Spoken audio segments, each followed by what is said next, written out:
Welcome to Mock the Mock, where I take a look at someone else's mock draft and I mock it, give you my views, thoughts, and opinions. Got a great one for you. We're actually going to be traveling over to ESPN, taking a look at Mike Tannenbaum and his mock draft, former NFL exec. Let's see what he's got cooking here. Special thanks to our friends over at Underdog Fantasy. More on them a little bit later, but let's do pick one. We know what this is. This is Cam Ward, correct? It is. It is Cam Ward, quarterback out of Miami, going to the Tennessee Titans. This almost feels like a sure thing. I'm going to give it 98.5% happening. They added to the offensive line.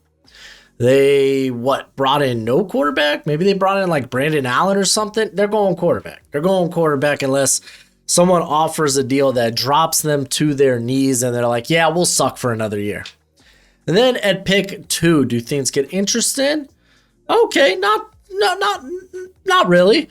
So the Cleveland Browns are going to go Travis Hunter, corner / wide receiver out of Colorado. I feel like this pick is, if they don't go Shedeur Sanders, which we had Adam Schefter.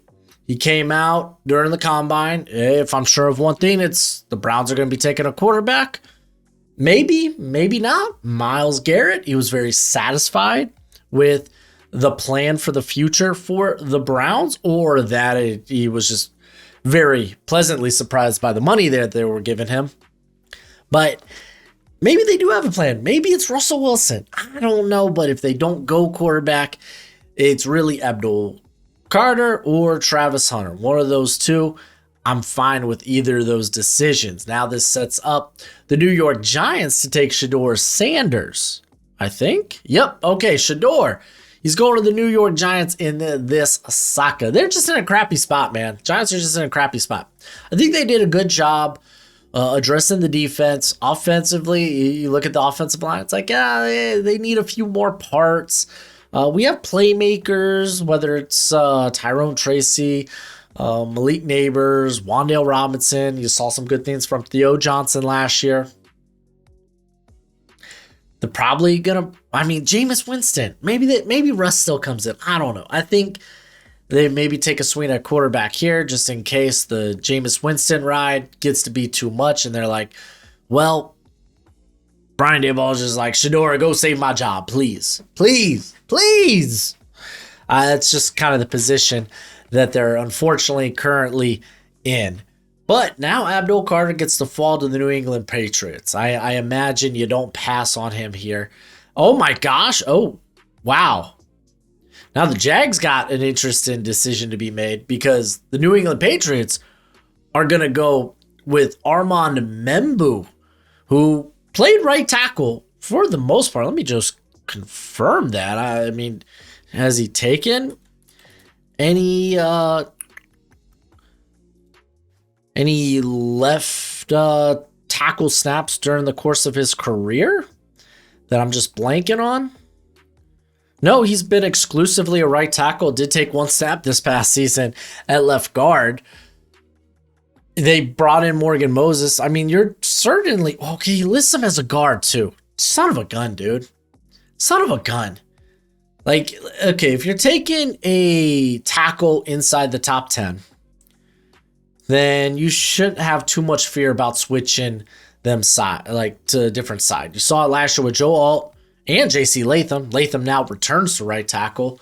That's where he played at Alabama. So I guess I'm not too worried about what side he primarily played on in college. I get it. You want to protect Drake May. I don't know. It looks like he's not doing trades in this mock, because if I'm the Patriots and I'm not going to take Abdul Carter, then I'm certainly going to get quite the haul to move back. Golly gee. Before we get into pick 5, which I assume the Jags take Abdul Carter, but you never know.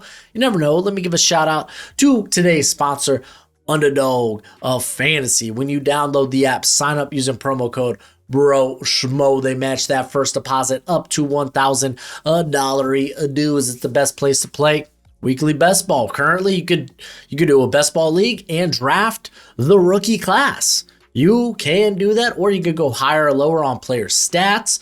They're going to have props for the NFL draft, and it's not just football. They do baseball. They do basketball. They do cricket. They do soccer. They do e-gaming. They do it all. They do it all. They have promos each and every day that you can take advantage of. But as always, play responsibly, play within your means, and if you do sign up, it's promo code BROSHMO. Let's go ahead and let's see what the Jags take. They're taking Abdul Carter, of course. Of course you would. Like, you could send it with Josh, Hines, Allen, Javon Walker, and Abdul Carter, or you could be like, you know what? It's coming up on that time where we might need to pay Travon Walker, so maybe we could move him for some draft capital. Maybe. I mean, hey, if you're the Jags, don't look a gift horse in the mouth. Just be like, just take the good player and figure out what you're going to do later. That's what the draft's for. You go into free agency, you fill your holes to the best of your abilities. That way, when you get to the NFL draft, you are just taking the best players on the board. Pick 6. Got Las Vegas Raiders. They're going with Ashton Jeanty. He's become kind of the go-to pick for pick 6. Haven't really seen anything else in mock drafts. Pete Carroll loves to run the football. They brought in Raheem Mostert. They still have Sincere McCormick. You bring in Jeanty. You feel really good about Geno just turning around, handing the ball off. This offensive line, it's ascending, in my opinion. I like what we saw from guys like Jackson Powers Johnson, DJ Glaze. Last season, they bring in Alex Kappa. So I'm feeling good about the offensive line. I would love to get another receiver in there. It's really just Jacoby Myers and then Brock Bowers when he plays in the slot. I mean, what else can you... I mean, you could move this pick because I don't feel great about their cornerback room. But Ashton Jeanty, if we're not doing trades, he seems to be the pick at 6. Pick 7. We got Will Campbell going to the New York Jets. So I've been liking Armand Membu to the Jets. And in this case, you don't get him. You list Will Campbell as a tackle/guard. You got Aaron Glenn. You would think maybe with Mason Graham on the board, defensive-minded coach, goes ahead. First draft pick, is he a defensive player? But he also came from the Lions, where they had like a top 2 offensive line in the league. If you feel like you're close to that, then maybe you go out and get Will Campbell, hoping he might be your right tackle, or you just move him into guard and kick Elijah Vera Tucker out to the tackle spot, because he has played tackle in the past for the Jets. So yeah, I really do think offensive line's on the table for this pick for the Jets. You could also make great cases for Tetairoa McMillan, Tyler Warren, and I'd be okay with it. The Carolina Panthers, they go with Jalen Walker, linebacker/edge out of Georgia. This seems to be another popular pick in mock drafts where we see Jalen Walker going to the Panthers. Their pass rush by no means are they done. I think adding to that pass rush, that defense was not competitive last year. They went out and they spent some bank to invest in the defense. I think they continue to do it when we get to the draft. Walker helps you do that. I'm not this high on Walker. I love the upside and the potential of Walker, but you're talking about a guy with sub 33-inch arms who is fairly still raw because he was asked to wear a lot of hats at Georgia. So I'm not on the top 10 hype for him quite yet. Probably won't be. You like the NFL draft. Matter of fact, you love the NFL draft, which means you're going to love my draft guide. If you want to know every player your team drafts or even signs as an undrafted free agent, then this is for you. My draft guide updates every day, and you'll be able to see those updates in real time as I add new evals and player backgrounds. It'll have analytics from this year and last year. It'll have the pro day and combine numbers. It'll even have my notes from the Senior and Shrine Bowl. It's a one-time purchase of $30 via PayPal, Venmo, or the Cash App. You can check out the pinned comment or the description if you want to follow those links. And when you do purchase it, please be sure to include your email because it is a Google spreadsheet. So I'm going to require your email. Don't make me hunt it down. because I will hunt you down. I will find you and I'll make sure you get your money's worth. Anywho, thanks for supporting the channel. Pick 9, New Orleans Saints. They're going to go with Mikael Williams, edge out of Georgia. So we see Georgia edges go back to back. Mikael Williams, bit of a freak in terms of the length. And I know some people were anticipating a better 40 time. I'm not worried. I'm not concerned about it. It was still a really good 40 time for a guy built the way that he is built. He gives you a good floor as a very good run defender. You can add him to the mix there with Chase Young, with Carl Granderson. If you want to continue to just add to that defense, we've already seen 2 offensive linemen come off the board. So if you're the Saints, you're probably like, yeah, well, the board didn't fall the way that we wanted. Some people will make cases for Tyler Warren. I don't love that since they invested money in Juwan Johnson, you could probably sell me on Tetairoa McMillan though with this pick as well. Pick 10, we got the Chicago Bears going. Oh, I completely forgot Mason Graham was on the board. I'd probably take him for the Saints. Sheesh, this is a great pickup. Bears are in a fun spot. Maybe a fun, not so fun spot. I would love to see them get Genty with Ben Johnson there. It's just, it seems like he's going at 6. You're just not going to get him. Marnie Hampton feels rich here at pick 10. Maybe you go to the offensive line, depending on, again, I don't know what their plans are with Braxton Jones. Do they want to move him? Are they going to pay him? I mean, you just sit here, you let the board come to you, and if it's Mason freaking Graham, then golly, you're feeling great. Gray Jarrett is now on board here, but I think at this part of his career, he's more of a DPR for the interior, designated pass rush only for the interior. So I like it. I like it. Just, hey, let good players fall to you. The San Francisco 49ers go with Will Johnson, corner out of Michigan. Man, I've seen Michigan to the Niners a ton, and I just hate their trenches right now. Especially on the defensive end, it's just devoid of talent in general. Outside of like Bosa, they don't have a lot going on with the defensive line. You might want to start getting younger on the offensive line, particularly at tackle. So Kelvin Banks pops into my head. I love Will Johnson, but it feels like, didn't you just solve this like via, like you just paid Diamador Lenore? You just drafted last year in the second round, Renardo Green. I don't get why we're doubling up on this, given the state of the trenches.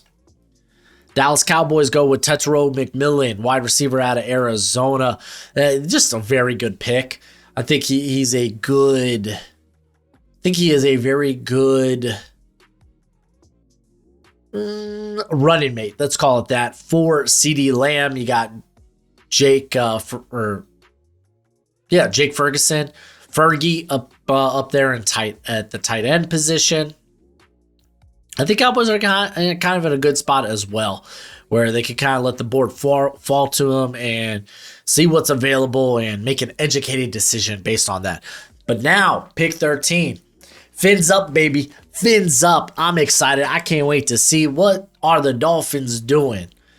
My Miami Dolphins are going to go with Josh Simmons, tackle out of Ohio State. Now, I do not think we need a tackle. I thought we saw some promise in Patrick Paul last year. I thought Austin Jackson played pretty well down the stretch. Does that mean you can't replace him? Of course not. You could definitely bring in more competition. But, I look at that left guard position, Liam Eichenberg, and it makes me sick to my stomach. Do you really want to address guard in the first round? Probably not, or at least at pick 13, probably not. So you're probably going in another direction. What is that direction? You could think safety, you could think corner. We saw the top corners come off the board, though you can make a really good case about Jahdae Barron here. I would love that pick. You could sell me on either Nick Emmanuel or Malachi Starks. I wouldn't mind those picks either. Simmons comes with some question marks coming off the patellar tendon injury. It's just a very low rate of guys coming back and being as effective as they were pre-injury. It's just a low rate, even with the advances of of just medical technology, I suppose, it's still a low rate. So I kind of like taking a shot on Simmons more at the back end of the first round just because of that injury. We got pick 14, Indianapolis Colts. They take Tyler Warren. Not really much to say here. Kind of the best player on the board. Sounds good to me. Thumbs up. Let's move on. Atlanta Falcons go with Kenneth Grant, defensive tackle at a Michigan. They need edge. They've drafted interior the last couple of years. Guys like Brandon Dorless, Ruka Rahoro. You need an edge. You brought in Leonard Floyd. That doesn't solve your edge issue. Like Arnold Ebiketie, you're going to be coming up to a decision whether you're going to extend him or not. So it's like, I'd rather take a shot on like a Mike Green here. I think would be really fun. Arizona Cardinals go with the Matthew Golden, wide receiver out of Texas. So I've kind of been liking Jahad Campbell as a sneaky pick here for the Cardinals. He isn't going to be ready till the regular season, I believe, because of the he got surgery on his labrum. He had a torn labrum. So maybe you could look elsewhere, especially since you went out and got like Dalvin Tomlinson, Josh Sweat along the defensive line. Maybe you could look elsewhere, see how the board has fallen. You can make a great case that Matthew Golden is a great player to pair up there with Marvin Harrison Jr. You also have Michael Wilson there. You're just adding more playmakers for Kyler. Maybe you make a case for a Tyler Booker, who sounds like he's going to go higher than where most people have him on their board. So I think he could be a sneaky pick here. If Simmons was still on the board, maybe you make a case like Kelvin Banks. You can make a case like there's cases that you can make. Again, I like to go through all the possibilities. That way, when it comes draft time, we're not going to get like sideswiped. We explored all these possibilities. Then again, there's always the pick that happens like, wow, Atlanta just gave all this money to Kirk Cousins and drafted Michael Penix. That was something. In hindsight, ends up being a good move, right? All right, we got James Pierce Jr. going to the Cincinnati Bengals. They desperately need pass rush, even if they bring back Trey Hendrickson, which sounds like it's becoming more and more likely. I mean, if Hendrickson is still on the roster past the draft, I mean, he is a Bengal. He will be a Bengal, but he needs someone opposite of him. Guys like Joseph Asai and Miles Murphy haven't really blossomed into much of anything, so taking another swing of the position is probably the right call. James Pierce, he's fallen on a lot of boards because of character concerns, being maybe hard to coach and whatnot. Seattle Seahawks, they go with Tyler Booker, guard out of Alabama. I love Booker. I don't necessarily like him for a Clint Kubiak wide zone blocking scheme. He's just not a mover like that. Like he moved well at 350.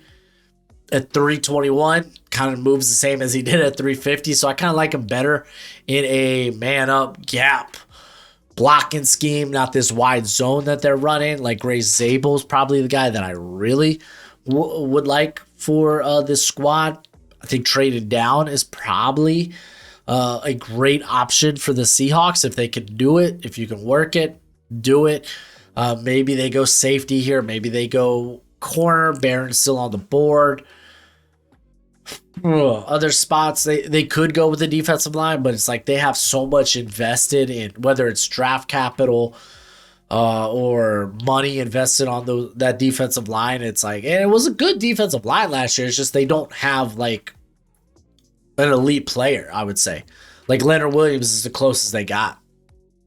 Okay. Tampa Bay Buccaneers. It's Jahad Campbell, linebacker out of Alabama. This is probably another one this is the most popular landing spot for Campbell because Devontae David he's old, he's slowing down, still playing good football, but you gotta assume he's gonna call it quits sooner rather than later. Yeah, who do you have next to him? Anthony Walker, he's more of a Band-Aid rather than a long-term solution there. Campbell, you could you could bring him in and immediately he becomes the Devin White among the group here, where it's like you got a linebacker who is a very good blitzer. You can play as an extra rusher off the edge, but also gives you considerable length and could clog passing lanes. And hopefully just does a better job of that than Devin White ever did. So, yes, he is a popular pick here. Pick 20. Denver Broncos, Amari Hampton. This is another chalk pick. A lot of people are going with Amari Hampton to the Denver Broncos. And, I think this is the first place I would think about Amari Hampton. 12 just feels way too high for him. But again, you look at things in hindsight, I felt this similar way about Jahmyr Gibbs, and Jahmyr Gibbs ends up being a phenomenal pickup for the Lions, who didn't they trade? Nope, it was the Cardinals who traded back and then moved back up to get Paris Johnson. Lions just moved back, which, hey, if you're going to move back and you still get your guy, I think you would call that very, very successful. Pittsburgh Steelers, they go with Shedeur Stewart, edge out of Texas A&M. As of the recording of this video, Aaron Rodgers, he has met with the Steelers. There is nothing finalized with the Steelers. TJ Watt, man, are you getting to a point where it's like maybe it's time to move on from him, try to get cheaper? Maybe you could develop a Shedeur Stewart who has a versatile body type that you can play around with along the defensive line. You could definitely make that case. I know a lot of Steelers fans like Derek Harmon at this selection to be their parent to Cameron Hayward, not Casey. I still look at that offense and I'm like, ugh, just don't love it. But even if you bring in Aaron Rodgers, like, he doesn't like throwing to rookie wide receivers. So it's kind of a double-edged sword there, right? Los Angeles Chargers, they're going to go with Colson Loveland, tight end out of Michigan. It's a guy that Harbaugh's familiar with. They brought in Tyler Conklin. I don't care. That's not a long-term answer at tight end. If you're looking to add a pass catcher, which, they went out and got Mike Williams. Maybe Keenan Allen returns home to Los Angeles. And you just address the tight end position. If Kenneth Grant was still here, I think he would definitely be in consideration. I think he already went off the board, correct? That's right. He went to the Falcons. Should have been edge. Let's move on. We got Savone Revel, corner out of East Carolina, going to the Green Bay Packers. This definitely feels like more of a fit for Halfley. Then again, Halfley has been making it work with smaller type corners. Jair Alexander, he went on the field. He has been really good. They brought in Nate Hobbs. But you got to feel like they want to get a little bit more size at corner with Revel. You don't have to start him right away. You can develop him while you still have Alexander. You have Karen and Valentine there as well, Nate Hobbs. And you got, Keyshawn Nixon, who's more of a slot. You still got some guys you could play ahead of Revel as you develop him. So as a long-term option, I kind of like it. Minnesota Vikings. They're going to go with Jahdae Barron, corner out of Texas. Forgot he was still on the board. This just ends up being a pretty solid steal for the Minnesota Vikings. They added Isaiah Rodgers, Jeff Okudah, brought back Byron Murphy, but very much that outside corner spot, it's open. It's open. It's up for grabs. They're going to get a healthy Mekhi Blackman back, but I would love to continue to add depth and competition and talent to the position because it's the most volatile position on an NFL roster. Barron, I think, is a bit of a steal at this juncture. We got the Houston Texans. I imagine this is offensive line. It is. It's Kelvin Banks Jr., tackle out of Texas. They got Cam Robinson on one-year deal. They brought in Trent Brown to be the backup there. You're kind of hoping things work out with Blake Fisher, but it wasn't great his rookie year, though you did expect him to be great. Does he take that next step? They got Titus Howard, but Howard could also kick in to guard. Just trying to get the best offensive lineman you can on the field at the same time. So Banks kind of helps out with that. Then we got the Los Angeles Rams. They're going to go, oh my gosh, Jackson Dart. I didn't think we were going to see another quarterback after the Steelers passed on Dart, but I mean, Dart gets to come in and sit. He gets to come in and sit. You get a 5th-year option on him. Is he worth this pick 26? I don't think so.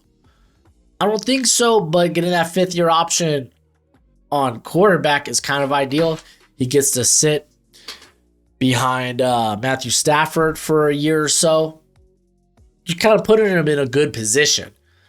So I don't mind it. Do I love it? Not exactly, but I don't mind it.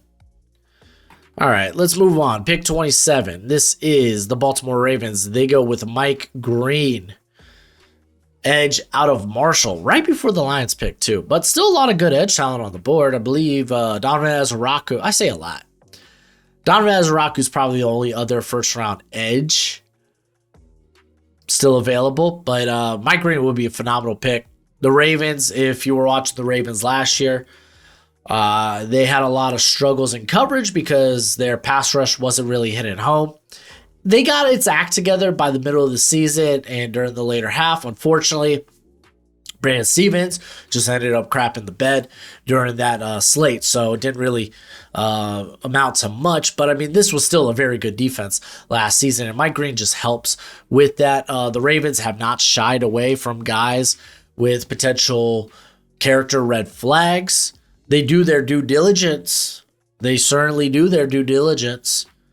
But if they feel like a guy is past whatever he had in the past, they'll take a shot on him. Detroit Lions are going to go with Malachi Starks, safety out of Georgia. This is interesting. Okay. Let's read this sucker. This would be a classic Detroit pick, a productive player with versatility from a big school. The Lions do have Brian Branch and Kirby Joseph patrolling the third level at safety, so Starks could sink down in the slot for now, which kicks, which I was going to say, not even necessarily kick. I forgot they added DJ Reed, but they got Amik Robertson, who's just a feisty quarter that can work inside and out. Yeah, there's a way for them to make this work. There certainly is. They're also they're gonna come up to a point where they got to pay Kirby Joseph. So I don't think that's out of the realm of possibility. Just gonna say that. Okay, Commanders, what do we got? We got Maxwell Harrison, corner out of Kentucky, going to the Commanders. If the goal is to kick Maxwell Harris, or not Maxwell, but Mike Sainristil back into the slot, though they did bring in Jonathan Jones. They did bring back Noah Igbinoghene. I would think they would go for a bigger corner. Maxwell Harrison just doesn't have great size. I don't think he's going to be made for every system, but he plays with really good grit. He really does. Buffalo Bills are going to go with Emeka Egbuka, wide receiver out of Ohio State. You just signed Josh Palmer. You spent a second rounder on Keon Coleman. You extended Khalil Shakir. I don't think this makes any sense in the world. You have Dalton Kincaid, Dawson Knox. Kincaid works as the power slot sometimes. Like, address your defense. Get defense.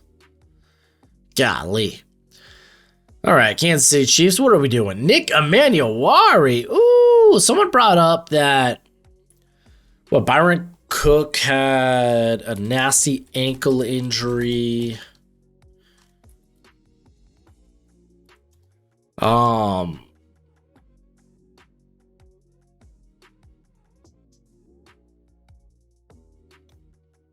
okay. He ruptured the tightrope that was already in his ankle. He had a sprain. Oh, okay, no, that's dating back. Okay. I mean, I thought he was reasonably all right last year. Am I mistaken by that? Because I know Jaden Hicks was pretty darn solid. I mean, Maniwari is an interesting selection here. But I don't know if I like it. Byron Cook was... I mean... Where are you at?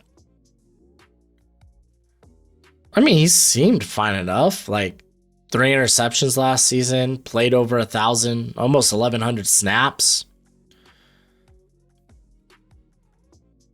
I'm kind of okay with that. I don't know why you try to move off of that. He is in here. I want to see this. He is in year. He would be going into his contract season next year. So if we're looking to the future, but I mean, dude, that offensive line. Isn't Tyler Booker still on the board? Which some people might think that's crazy, but like get him to play left guard because I don't know what faith you have in sneaking. Oh no, Tyler Booker was gone at pick 18. I don't know what faith you have in Kingsley Sumatea to play there on the interior. Gray Zabel, I don't know if he's exactly a great fit, but I wouldn't doubt it. I don't know. It's kind of a weird position. Maybe, I mean, with like you got Walter Nolan, Derek Harmon still on the board. I think I would go with interior. And then finally, last but not least, we got the Philadelphia Eagles. They go with Gray Zabel. I just mentioned them. Is this going to be the guy you're hoping is your right guard? Yeah, it looks like it.